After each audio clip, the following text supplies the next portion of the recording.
दवाइयों की नॉलेज में स्वागत है आपका। तो दोस्तों आज बात करते हैं फंगल इन्फेक्शन का बार बार होना, क्योंकि गर्मी का मौसम है और तकरीबन अब भादो चल रहा है, आपको पता है।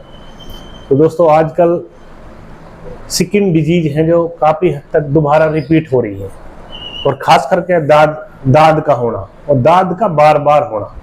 तो दोस्तों आज बात करते हैं हम इसी पर। मैं डॉक्टर अरशद, स्किन का मैं डॉक्टर हूँ।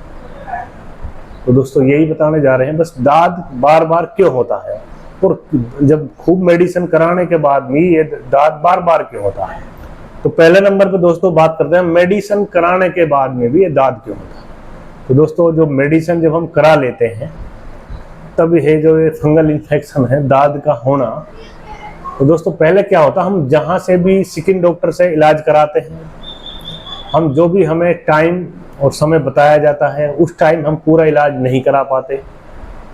जैसे हमको बताया गया था कि 3 सप्ताह दवा खानी है, 4 सप्ताह खानी है, तो हम उस प्रकार से पूरा टाइम दवा नहीं खाते। एक कारण तो होता ये। और दोस्तों कुछ हम गलतियां कर देते हैं पेशेंट इस जगह पर कि जैसे पेशेंट को आपने तकरीबन 10 दिन की या 1 सप्ताह की दवा दी, तो कई बार क्या होता है कि कोई प्रॉब्लम आने पर, मतलब कोई घबराहट, कोई मेडिसिन के द्वारा कोई घबराहट लगने पर या और भी कोई प्रॉब्लम आ जाने पर पेशेंट जो मेडिसिन है आपको सुबह शाम लेने की, वो तकरीबन मतलब जैसा आपको दवा 10 दिन की दी तो तकरीबन उसी दवा को पेशेंट 15 से और 20 दिन के लिए कर लेता है। तो दोस्तों ऐसा बिल्कुल ना करें।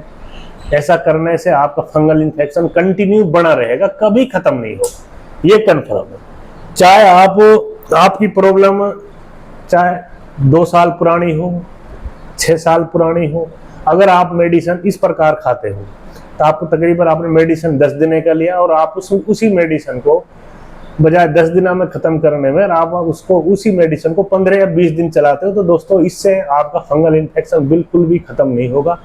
चाहे आप इसे 6 महीना कंटिन्यू मेडिसिन करा लो, तब भी आपके फंगल इन्फेक्शन आपके शरीर में बना रहेगा, बिल्कुल भी खत्म नहीं होगा। तो दोस्तों पहले नंबर पे तो जो आपको टाइम बताया जा वो टाइम पूरा करना बहुत ही जरूरी है, क्योंकि फंगल इन्फेक्शन एक ऐसी प्रॉब्लम है, अगर इसका ठीक तरीके से इलाज नहीं कराया जाए तो ये प्रॉब्लम आपको 10 साल, 5 साल, 20 साल, मतलब उम्र भर रह सकती है फंगल इन्फेक्शन की प्रॉब्लम। खास करके जो मेडिसिन आपको दिया जाता है ये आपको टाइम पे ही पूरा करना बहुत जरूरी है। ऐसा नहीं आप मेडिसिन को बताएं आपको सुबह शाम और आप दिन में एक बार लें, जिससे आपका मेडिसिन 20 दिन चल जाए, 10 दिन का मेडिसिन 20 दिन चल जाए। खास करके इस तरह बहुत पब्लिक करती है। तो उन लोगों से मेरी रिक्वेस्ट है, जो भी आप जहां से भी आप मेडिसिन खा रहे हो स्किन डॉक्टर से, लेकिन मेडिसिन के बारे में ऐसा बिल्कुल ना करें, इससे आपको नुकसान है। आपकी जो बॉडी है उस पर इसका असर कोई खास पड़ेगा नहीं और आपको प्रॉब्लम आनी चालू हो जाएंगी कंटिन्यू मेडिसिन की वजह से, लेकिन आपका फंगल खत्म नहीं हो सकता इस प्रकार से। तो दूसरे नंबर पे बात करते हैं दोस्तों हम मेडिसिन के बारे में, हम क्या मेडिसिन खाते हैं। तो दोस्तों जैसा कि आपको पता है कि आजकल अधिकतर इट्राकेनाजोल कैप्सूल है जो कैंडी फोर्स के नाम से, वह अधिकतर बॉडी पर रिसेट हुआ पड़ा है, मतलब एक तरीके से बॉडी ने उसको एक्सेप्ट कर लिया है और उसका कोई काम है ही नहीं। फंगल इन्फेक्शन में अधिकतर उसका काम, फंगल इन्फेक्शन की बेहतरीन दवाओं में से एक दवाई है इट्राकेनाजोल कैप्सूल, बहुत बेहतरीन दवा है। लेकिन दोस्तों आजकल खुद से मेडिसिन लेने से ये इट्राकेनाजोल कैप्सूल बॉडी में बिल्कुल काम नहीं करता, क्योंकि जो काम करने की स्थिति है आप उस स्थिति में नहीं खा रहे इसको। आप का तो एक्जिमा की प्रॉब्लम है, सोराइसिस की प्रॉब्लम है, उसको कैंडी फोर्स में खा रहे हो। फंगल इन्फेक्शन की दवा को आप एक्जिमा में खा रहे हो, तो आपको कहाँ से प्रॉब्लम मिलेगा, कहाँ से आराम मिलेगा, ये चीज़ देखने वाली होती है। और दूसरा नंबर पर आपको मेडिसिन जो भी दिया जाता है वो आपको पूरा मेडिसिन लेना है, पूरा मेडिसिन के साथ ठीक जो मेडिसिन बताया है। क्योंकि कई बार क्या होता है मेडिसिन शुरुआत की दौर में मेडिसिन आपको कुछ स्टेरॉइड भी दी जाती है शुरुआत में।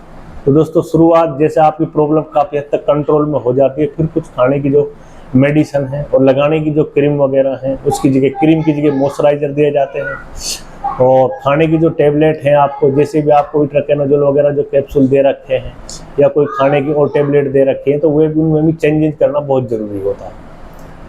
तो ये तो हो गई मेडिसिन की बात है। तो एक कारण होता है ये, जो मेडिसिन पूरा नहीं खाने पर ये दाद की प्रॉब्लम दोबारा हो जाती है। और दूसरा नंबर पे होता है फैमिली में किसी को फंगल इन्फेक्शन का होना। अगर किसी साथी किसी फैमिली में अधिकतर ये जो फंगल इन्फेक्शन की प्रॉब्लम है अधिकतर फैलने वाली प्रॉब्लम है, वायरल इन्फेक्शन है, एक दूसरे को फैलने वाली प्रॉब्लम आती है फंगल इन्फेक्शन। तो अधिकतर क्या होता है कि जैसे मेल को होता है तो फीमेल को भी होने के चांस होते हैं, कन्फर्म नहीं है हो ही उसको, लेकिन चांस होते हैं। तो दोस्तों यही है, जो चांस होते हैं तो आप अपना इलाज तो करा लेते हो, लेकिन जो आपकी फीमेल को है, आपका जो पार्टनर है, फैमिली में जो पार्टनर है आपका, उसको भी इलाज कराना बहुत जरूरी है। अगर उसको सिस्टम दिखाई देते हैं तो आपने अपना इलाज करा लिया, अगर किसी फैमिली में सदस्य का इलाज नहीं कराया तो ये प्रॉब्लम आपको दोबारा आने के चांस 100% ज्यादा होते हैं। तो ये है, अपने साथ अपनी फैमिली का भी इलाज कराएं, इसमें बहुत ज्यादा जरूरी है। और दूसरे नंबर पे दोस्तों हमारे इसमें साफ सफाई में बहुत ज्यादा विशेष ध्यान देना पड़ता फंगल इन्फेक्शन पर, क्योंकि फंगल इन्फेक्शन होने पर तकरीबन कुछ जगह पर होती है, कुछ जगह पर जो नॉर्मल जगह है, जो शरीर के बाहर अंग है, काफी हद तक यहाँ से तुरंत जल्दी से फंगल इन्फेक्शन खत्म हो ही जाता है। लेकिन कुछ जगह ऐसी हैं जहां पर फंगल इन्फेक्शन खत्म होने के बाद में भी कुछ 2-4% बैक्टीरिया रहते हैं, और फिर वे कुछ टाइमली, जैसे रग में है, रग की प्रॉब्लम है, या यहाँ से भी आप समझ सकते हो बगल में भी ये प्रॉब्लम आती है, रग में प्रॉब्लम है, काफी हद तक आपका इन्फेक्शन खत्म हो गया है। तो दोस्तों ये काफी हद तक जो जगह बताई है मैंने, ये गीली होती है, इसमें पसीना का बार बार आना, क्योंकि आपने किसी दिन पहले ही फंगल इन्फेक्शन से कमजोर है, बार बार पसीने के आने से प्रॉब्लम, अधिक टाइम तक पसीना रहने से प्रॉब्लम दोबारा होने के चांस होते हैं। तो इसमें जो भी आपको कपड़ा पहने, सूती कपड़ा पहने, बिल्कुल पतले वाले कपड़ा पहने, सूती कपड़ा पहने, और खास करके जीन्स की पैंट तो बिल्कुल ना पहने इस मौसम में अगर फंगल इन्फेक्शन की प्रॉब्लम है तो। और दूसरे नंबर पे जो भी आपके कपड़े हैं